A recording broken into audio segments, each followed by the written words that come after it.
Here are the top 5 knee arthritis secrets that no one is talking about. Number 1 is that cartilage can heal. The body is designed to adapt to the forces you put on it. And no one talks about this when it comes to cartilage. In fact, if you look at the medical research about cartilage healing, there isn't much out there and it's very mixed. Some shows that it can heal and some shows that it can't. We just don't know. In my opinion, we don't have enough hard evidence that it can go either way, which doesn't mean that it can't heal. It just means we don't know. But there are some laws out there that are generally accepted in the medical community. One of those is Wolff's Law, which talks about how bones get stronger the more you use them and weaker the less you use them. And then there's a similar law for soft tissue, specifically tendons and ligaments. It's called Davis's Law, which talks about how tendons and ligaments get stronger the more you use them and weaker the less you use them. And then there's one related to the heart called the Frank-Starling Law, which talks about how the heart will work harder the more it fills up with blood. The whole principle behind all 3 of these laws is that the body adapts to the forces you put on it. It's designed to do this. We don't have any laws like this that I know of or that I've heard of that relate to cartilage. But what we do have is evidence from my own practice, from patients we treat here in my clinic, and people are helping online. I have a program called the Knee Arthritis Recovery Program, and it's designed to carefully put forces through cartilage in the knees at rates that they can accept, rates that are comfortable, so that the cartilage can heal and get better over time.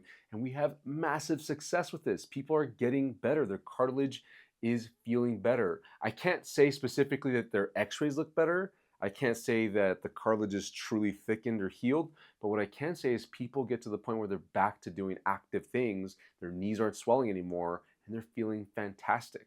So there's got to be some healing happening because of those laws that I talked about and because we don't know, we don't have hard evidence about cartilage not healing. The second secret is that the knee arthritis grading system is flawed. I'm talking about the Kellgren-Lawrence grading system. And this is what doctors will look at and compare your x-rays to whenever they're figuring out what to grade the severity of your knee arthritis. And it'll start from stage or grade 1 and it goes all the way to grade 4. And grade 1 means that your knee is showing tiny signs of arthritis problems, usually like bone spurs.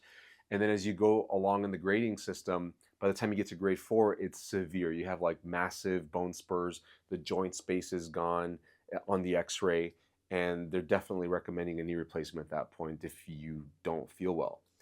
The reason why the system is flawed is because it doesn't account for a few things. It doesn't account for the fact that you can feel better even though you have a really bad or severe grading on this system. So you can technically be grade 2, 3, or 4 and have all these bad signs on your x-ray but feel fine. We know this by research that you can have bad knee arthritis but be able to walk just fine and do most things without pain. So if doctors are using this system and then recommending a knee replacement based on this system, of course they're going to take into account your symptoms, but it's not the complete picture for an individual.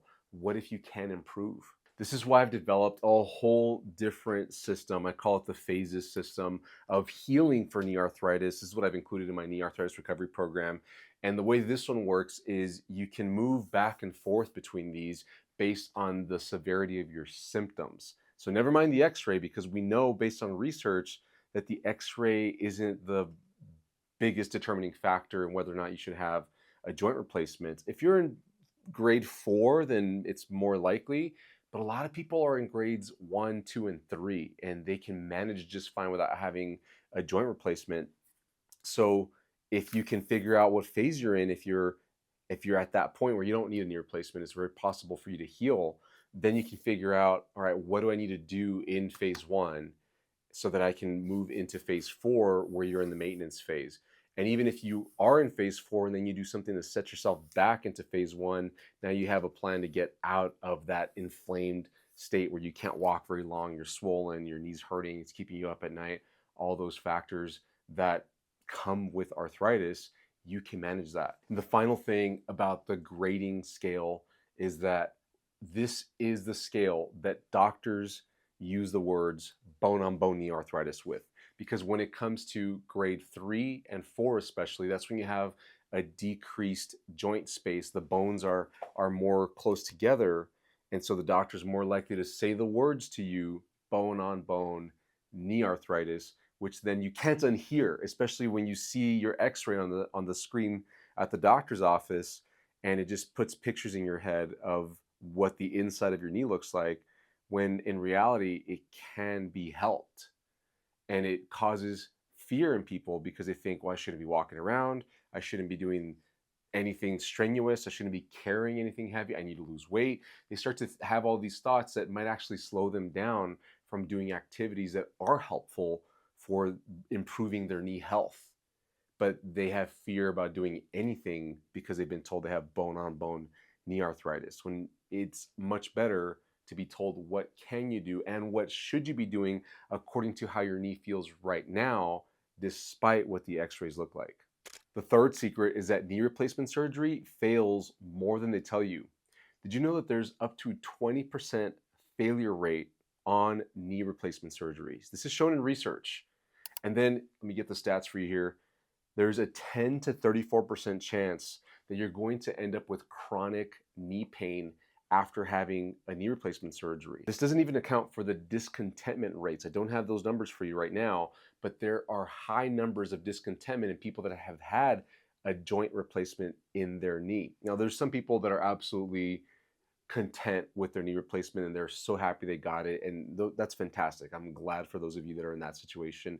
But there's also a lot of people that regret having a knee replacement surgery because they feel worse or the same and they went through all the trouble. And then there's this stat.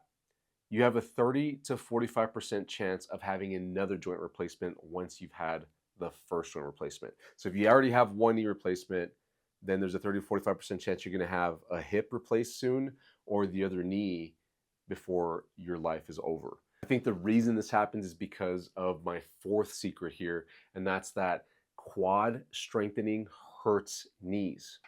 What happens a lot of times in people with knee arthritis is they get told to strengthen their quad muscles. Those are the muscles in the front of the thighs.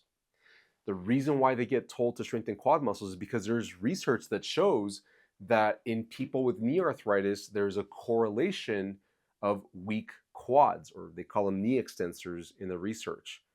But I always have to question, is it that they're finding weak quads in people with knee arthritis because the knees are painful and they just haven't been exercising? And so as a result of less activity because of knee arthritis, their quads have gotten weaker?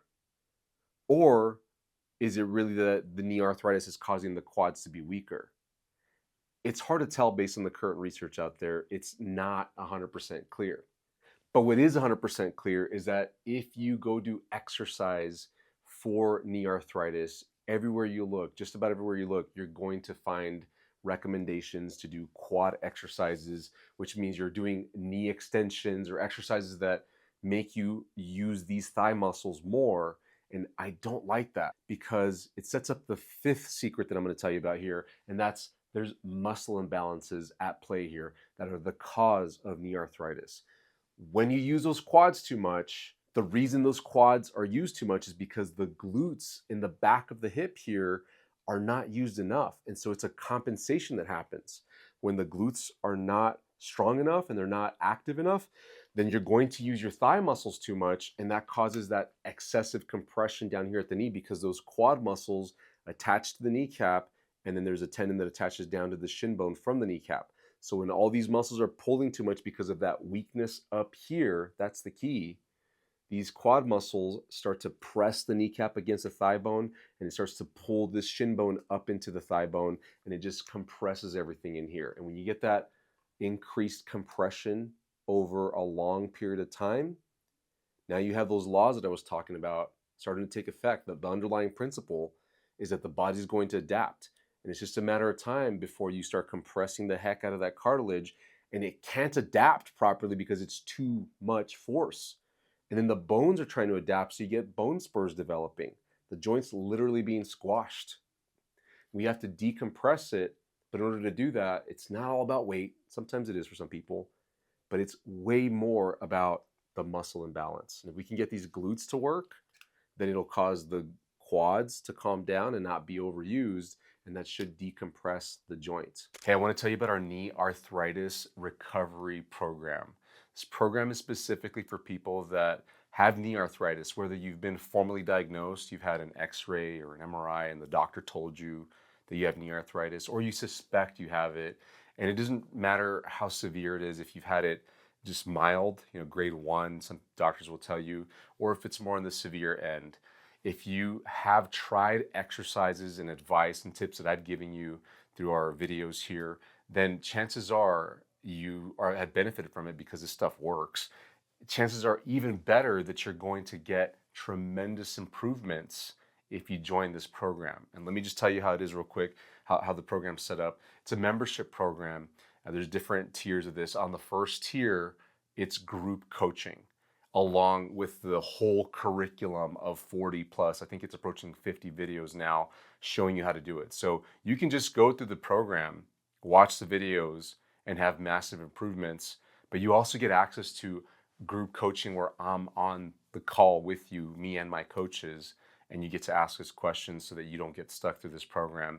And then you also have the option to get our higher tier, which is one-to-one coaching with our recovery coaches, but you still get the group coaching too, and of course you get the whole curriculum as part of that package. So go check out the link nearby here to learn more about the knee arthritis recovery program, and I hope to see you in the program on our coaching calls. I have must-watch information for you if you have knee arthritis. It's in this video right here. This is required viewing. If you have knee arthritis, you're going to want to get key information about how to think about knee arthritis and what treatments you should be pursuing to heal naturally and avoid surgery.